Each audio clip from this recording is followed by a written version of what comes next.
لوگ 2 کی جگہ ہمیں 3 بہنیں سمجھتے ہیں، جبکہ ابا آپ کو بہت ہی پرانی چیز سمجھتے ہیں۔ میں بس مذاق میں بات اڑا دیتی تھی۔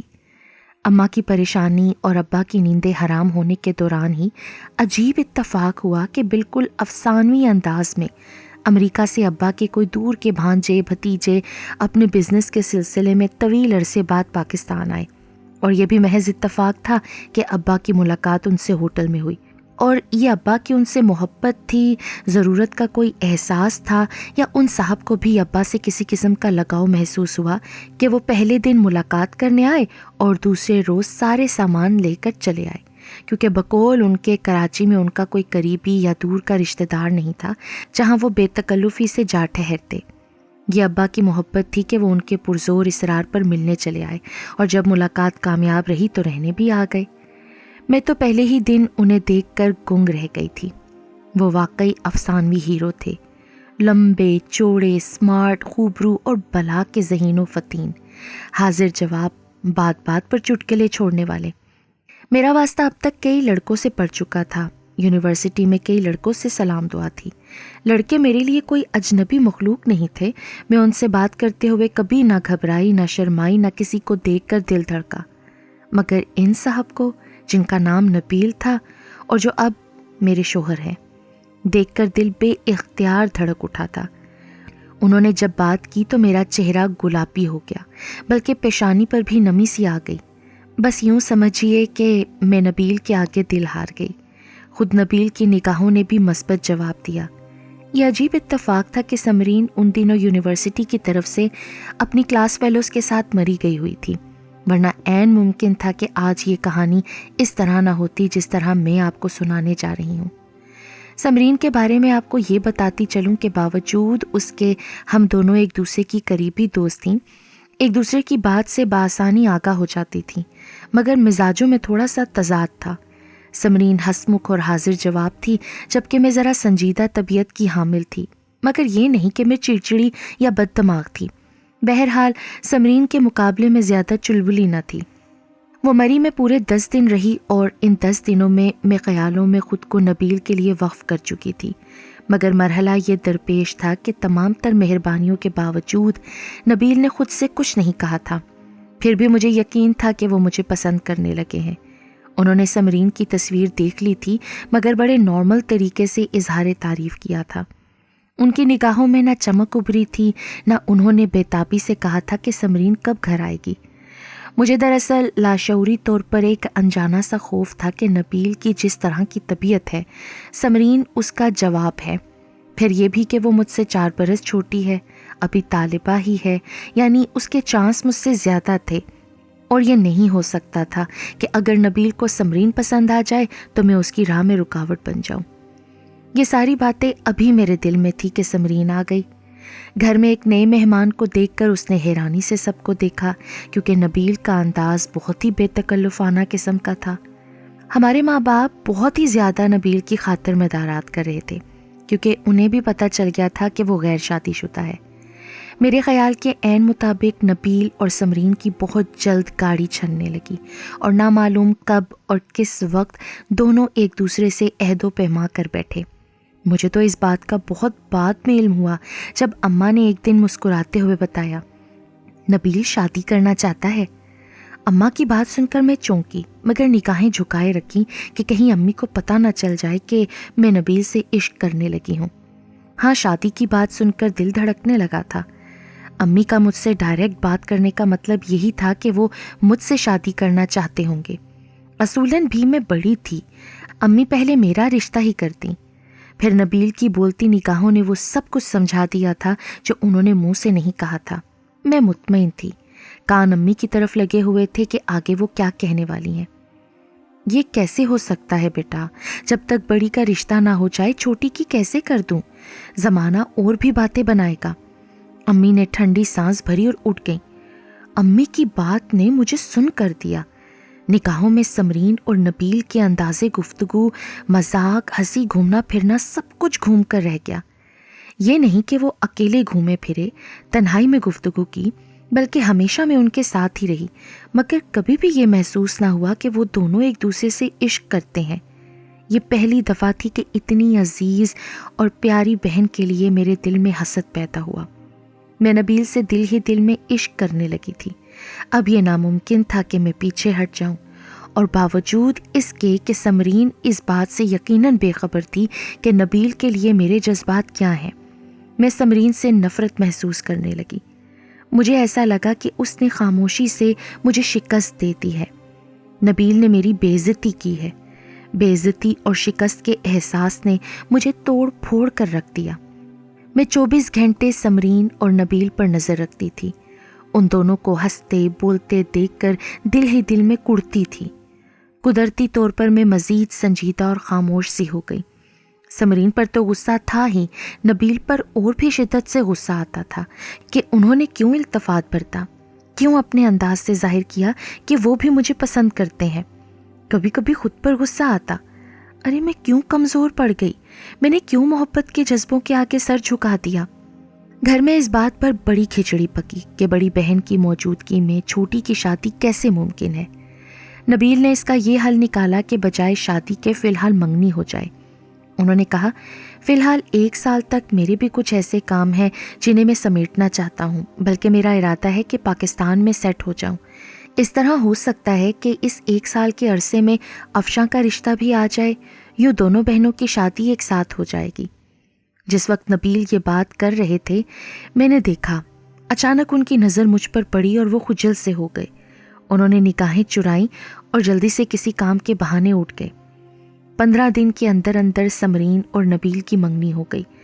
سمرین کی ابھی تک وہی عادت تھی، بات بے بات مجھے گھسیٹتی۔ نبیل سے ذرا بحث ہوتی اور وہ فوراً کہتی، ہے نا اپیا، تمہاری اپیا سچائی کی مہر ہے کیا؟ نبیل نے ایک دن چڑ کر کہا، جی ہاں، میری اپیا میرے لیے سچائی کی مہر ہے، اور اگر سچ نہ بھی ہو تو اپیا میری ہی تائید کرتی ہیں، وہ میرا دل نہیں توڑتی۔ ہاں یہ بات تو ہے۔ نبیل نے مجھے گہری نگاہوں سے دیکھا اور اٹھ گئے۔ منگنی کے 3-4 روز بعد ہی نبیل امریکہ چلے گئے۔ سمرین یونیورسٹی میں مگن ہو گئی۔ ہنسنے ہنسانے اور ہاؤ ہو کرنے کی عادت یونیورسٹی میں بھی قائم تھی۔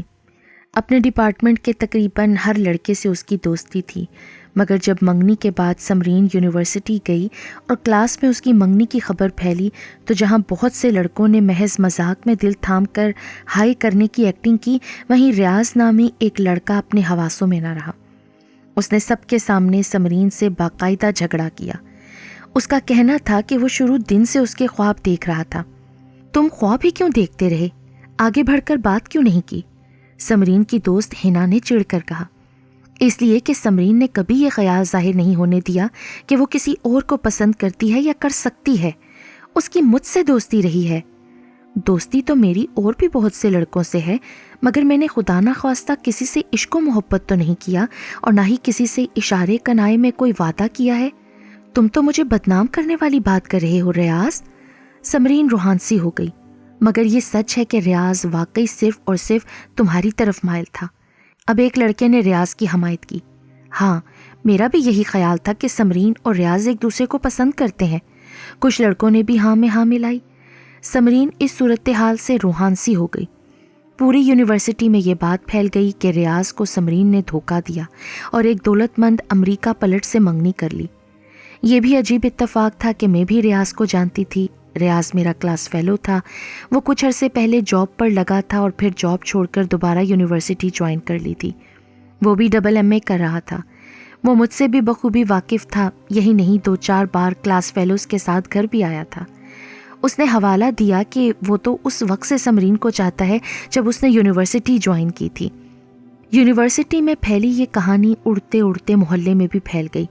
سمرین کے ساتھ پڑوس کی 2 لڑکیاں بھی جاتی تھیں جن کے ذریعے یہ کہانی عام ہو گئی، اور سمرین بے قصور ہوتے ہوئے بھی بدنام ہو گئی۔ اماں نے سنا تو سر پیٹ لیا۔ اسی لیے تو کہتی تھی کہ لڑکیوں کا زیادہ پڑھنا ٹھیک نہیں ہے۔ انہوں نے سمرین کو بے نقد سنائی۔ ادھر یہ قصہ عام ہو کر ہر ایک کی زبان پر تھا، اور ادھر نبیل واپس آ گئے۔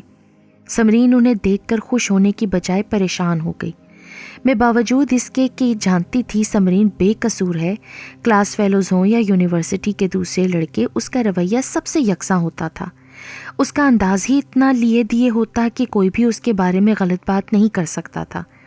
ریاض خود عشق کرتا ہو مگر مجھے معلوم تھا کہ سمرین کے دل میں ایسی کوئی بات نہیں تھی۔ پھر یہ بھی اچھی بات نہیں تھی کہ ریاض اگر واقعی محبت کرتا تو محبت کرنے والے کسی کو اس طرح بدنام نہیں کرتے، مگر ہر بات جانتے اور سمجھنے کے باوجود میں اس سارے قصے سے بے خبر بنی رہی۔ میں نے کبھی سمرین سے اس موضوع پر بات نہیں کی۔ ایک دن سمرین نے سارا قصہ سنایا بھی تو میں بے دلی سے یہ کہہ کر اٹھ گئی، ارے لوگ تو باتیں بناتے ہیں نا سمرین۔ وہ جواب غیر واضح تھا مگر نہ چاہتے ہوئے بھی میرے لہجے کی تلخی اس جملے میں چھپی ہوئی تھی۔ سمرین نے چونک کر مجھے دیکھا اور کافی دیر تک مجھے دیکھتی رہی مگر میں انجان بن گئی۔ نبیل نے اعلان کیا کہ اب چاہے افشاں کا رشتہ آئے یا نہ آئے وہ شادی کرنے پر مجبور ہے، کیونکہ ابھی وہ پاکستان میں سیٹ نہیں ہو سکتے اور اب دوبارہ اتنی جلدی پاکستان آنا اس کے لیے ناممکن ہے۔ امی خود بھی دل سے چاہ رہی تھیں کہ وہ سمرین کو جلد سے جلد بیاہ دیں تاکہ وہ کہانی جو خواہ خواہ مشہور ہو رہی ہے نبیل کے کانوں میں نہ پڑ جائے۔ انہوں نے سمرین سے کہہ دیا کہ وہ فائنل کا امتحان بھی نہیں دے گی، امتحان میں بھی صرف 1 ماہ باقی تھا۔ سمرین کو ڈگری لینے کا شوق جنون کی حد تک تھا۔ مستقبل میں اس نے لیکچرار بننے کا خواب دیکھا تھا جو نبیل سے شادی کے بعد پورا ہوتا نظر نہیں آ رہا تھا، مگر وہ یہ بھی نہیں چاہتی تھی کہ اپنی محنت یوں اکارت جانے دے۔ نبیل بھی 2 ماہ کے لیے آیا تھا۔ اس نے نبیل سے کہا کہ 1 ماہ کی بات ہے، صرف 1 ماہ کی اجازت دے دیں تاکہ وہ اپنا MA مکمل کر لے۔ یونیورسٹی میں اس کی سہیلیاں مل کر امتحان کی تیاری کر رہی تھیں۔ وہ بھی چاہ رہی تھی کہ 1 ماہ اور یونیورسٹی کی فضا میں گزار لے، مگر نبیل کی ضد تھی کہ امتحان تو کبھی بھی دیا جا سکتا ہے، شادی ایک بار ہی ہوتی ہے۔ وہ چاہتے تھے کہ شادی کے بعد 2 ماہ تک پورے پاکستان میں گھومیں پھریں، اپنا ہنی مون منائیں۔ اس ضد بحث میں دونوں کے درمیان تھوڑی سی تلخی بھی ہو گئی۔ سمرین کا موقف تھا کہ یہ کیسی محبت ہے، دھوس کیوں جمائی جا رہی ہے، ایک معقول بات نہیں مانی جا رہی۔ بدقسمتی سے جب ان دونوں میں بحث اور تکرار ہو رہی تھی انہی دنوں جانے کیسے نبیل کے کانوں میں ریاض کے قصے کی بھنک پڑ گئی۔ انہیں سمرین کے یونیورسٹی جانے کی ضد کی وجہ ریاض کا عشق محسوس ہوا۔ نبیل نے ساری کہانی سن کر خاموشی اختیار کر لی اور اپنے طور پر مزید معلومات حاصل کی۔ ادھر ریاض کو علم ہو گیا کہ سمرین کا منگیتر آیا ہوا ہے۔ وہ بھی ایک سرپھرا شخص تھا، لڑکوں لڑکیوں کے درمیان میں بیٹھ کر کہنے لگا، دیکھتا ہوں وہ امریکہ پلٹ کیسے سمرین کو لے جاتا ہے۔ مجھے معلوم ہے سمرین کے ماں باپ نے سمرین کا رشتہ زبردستی کیا ہوگا، اس لیے سمرین نے میری محبت سے انکار کر دیا ہے۔ ریاض کی یہ بات مختلف لوگوں سے ہوتی ہوئی بالکل مختلف اور اشتعال دلانے والے انداز میں نبیل تک پہنچی۔ سمرین چونکہ نبیل سے محبت کرتی تھی، بھروسہ اور اعتماد بھی تھا، لہٰذا اس نے کبھی بھی ریاض کی باتوں کو اہمیت نہیں دی تھی۔ وہ اپنے طور پر محض امتحان کی بنا پر نبیل سے کھنچی ہوئی تھی۔ نبیل نے سمرین کی اس سرد مہری کو ریاض کے عشق سے جوڑ کر ایک نئی کہانی بنا دی۔ اس روز ہم لوگ رات کا کھانا کھا کر بیٹھے تھے، امی ابا اپنے کمرے میں تھے۔ میں اٹھ کر کمرے میں جانا چاہ رہی تھی کہ اچانک نبیل نے کہا، افشاں پلیز رکو، تم سے کچھ بات کرنا ہے۔ میں جاتے جاتے رک گئی۔ مجھے نبیل پر غصہ تھا مگر اس وقت ان کے چہرے پر کرب بھی تھا اور شرمساری بھی تھی، جیسے وہ چہرے کی زبان سے کہنا چاہتے ہوں کہ وہ شرمندہ ہیں۔ افشاں تم ریاض کو جانتی ہو؟ انہوں نے ایک دم کہا۔ سمرین رسالے کی ورق گردانی کرتے کرتے سیدھی ہو کر بیٹھ گئی اور غور سے نبیل کو تکنے لگی۔ ہاں وہ میرا کلاس فیلو تھا۔ کیا وہ کبھی یہاں آیا ہے؟ ہاں کئی بار۔ کیا وہ سمرین کو بھی جانتا ہے؟ ہاں، آج کل اسی کے ساتھ انگلش لٹریچر میں MA کر رہا ہے۔ یہ کس لیے انکوائری ہو رہی ہے؟ سمرین غصے میں بپھر کر بولی۔ کیوں؟ ریاض کوئی خاص آدمی ہے جس کے بارے میں بات نہیں ہو سکتی؟ نبیل کے لہجے میں طنز تھا۔ خاص آدمی تو نہیں مگر انداز آپ کا خاص ہے۔ مجھے ایسے انداز پسند نہیں ہے، جو پوچھنا ہے مجھ سے پوچھیں، اپیا سے زیادہ میں تسلی بخش جواب دوں گی آپ کو۔ مگر مسئلہ یہ ہے کہ جواب تو تم دے سکتی ہو، مگر یہ جواب تمہارے لیے تسلی بخش ہو سکتا ہے، میرے لیے نہیں۔ لہٰذا تسلی بخش جواب کوئی ایسا شخص ہی دے سکتا ہے جو سچ بولتا ہو، اور یہ بات میں جان گیا ہوں کہ سچ کیا ہے اور جھوٹ کیا۔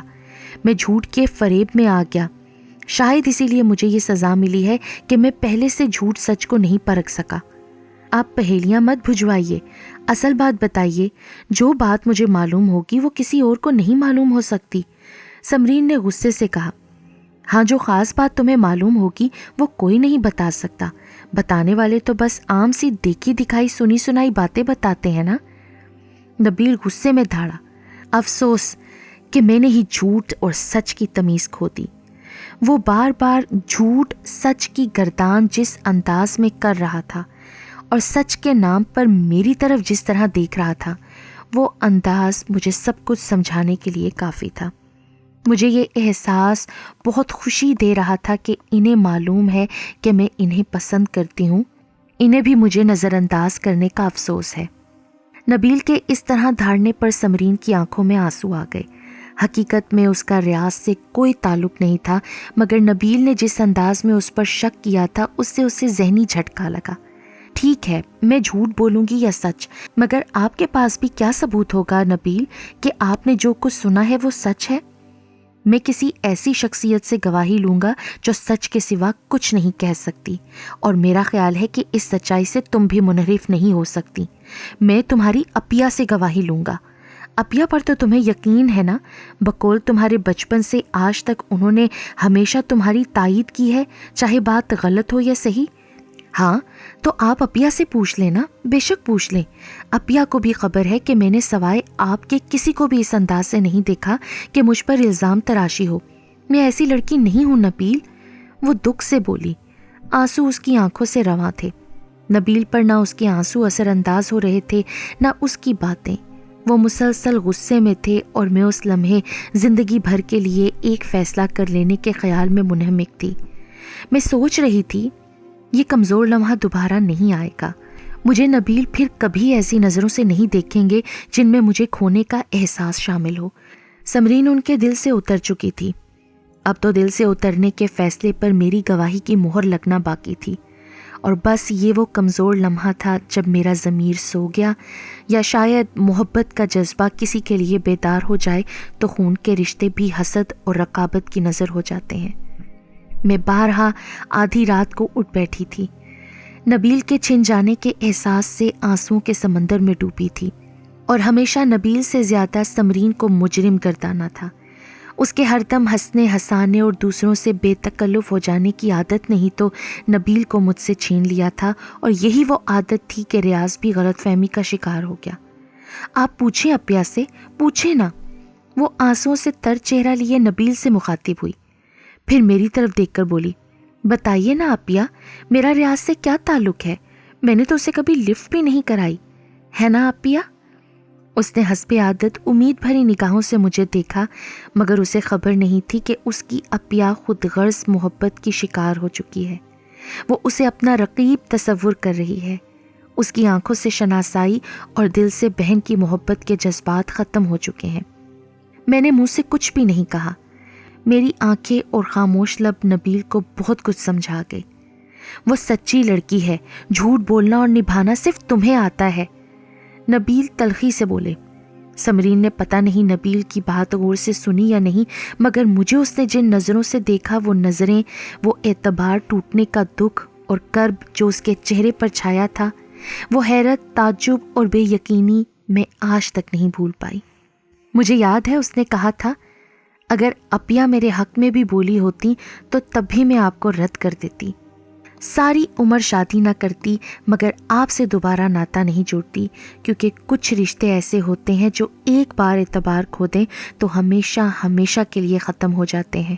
اور اپیا، وہ دھیمے قدموں اور آنسو بھری آنکھیں لیے میرے قریب آئی، اور اپیا، کچھ رشتے ایسے مضبوط ہوتے ہیں کہ چاہے اعتماد اٹھ بھی جائے، یقین ختم بھی ہو جائے، مگر رشتے اپنی جگہ قائم رہتے ہیں۔ بس ان رشتوں کی اذیت محسوس نہ کرنے کا ایک ہی طریقہ ہے۔ میں نے گھبرا کر دیکھا، نبیل جا چکے تھے۔ انہوں نے سمرین کے آخری جملے نہیں سنے تھے، مگر میرا دل اندر ہی اندر بیٹھ رہا تھا، ضمیر ملامت کر رہا تھا۔ سمرین نے اپنا کمرہ بند کر لیا تھا۔ پھر وہ صبح بہت بھیانک تھی۔ سمرین نے وہ رشتہ توڑنے کا طریقہ اختیار کر لیا تھا۔ اس نے زہریلی دوائی پی لی تھی اور تمام رات تڑپتے بلکتے کاٹی تھی، مگر باہر نہیں آئی تھی۔ مبادہ اسے ہاسپٹل لے جا کر اس کی جان بچائی جائے۔ مجھے یقین تھا اسے نبیل کی بے اعتباری سے زیادہ میری بددیانتی کھلی تھی۔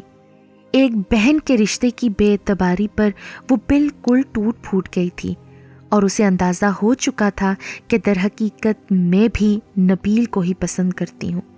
ایک عرصہ خاموشی اور اداسی چھائی رہی، مگر جب نبیل کے جانے میں صرف 1 ہفتہ رہ گیا تو انہوں نے میرے آگے ہاتھ جوڑ دیے، مجھ سے معافی مانگی، اس بات کا اقرار کیا کہ انہوں نے میری محبت کو محسوس کرتے ہوئے بھی سمرین پر توجہ مرکوز کر لی تھی۔ ان کا خیال تھا سمرین نے ریاض سے درپردہ محبت کا راز کھل جانے پر خودکشی کی ہے، مگر میرے مسلسل آنسو بہہ رہے تھے۔ میں جتنا شادی سے انکار کرتی وہ اتنا ہی میرے آگے ہاتھ جوڑنے لگتے۔ میں اصل بات بتا کر خود کو مزید ذلیل نہیں کر سکتی تھی، پھر امی کا بھی دباؤ تھا۔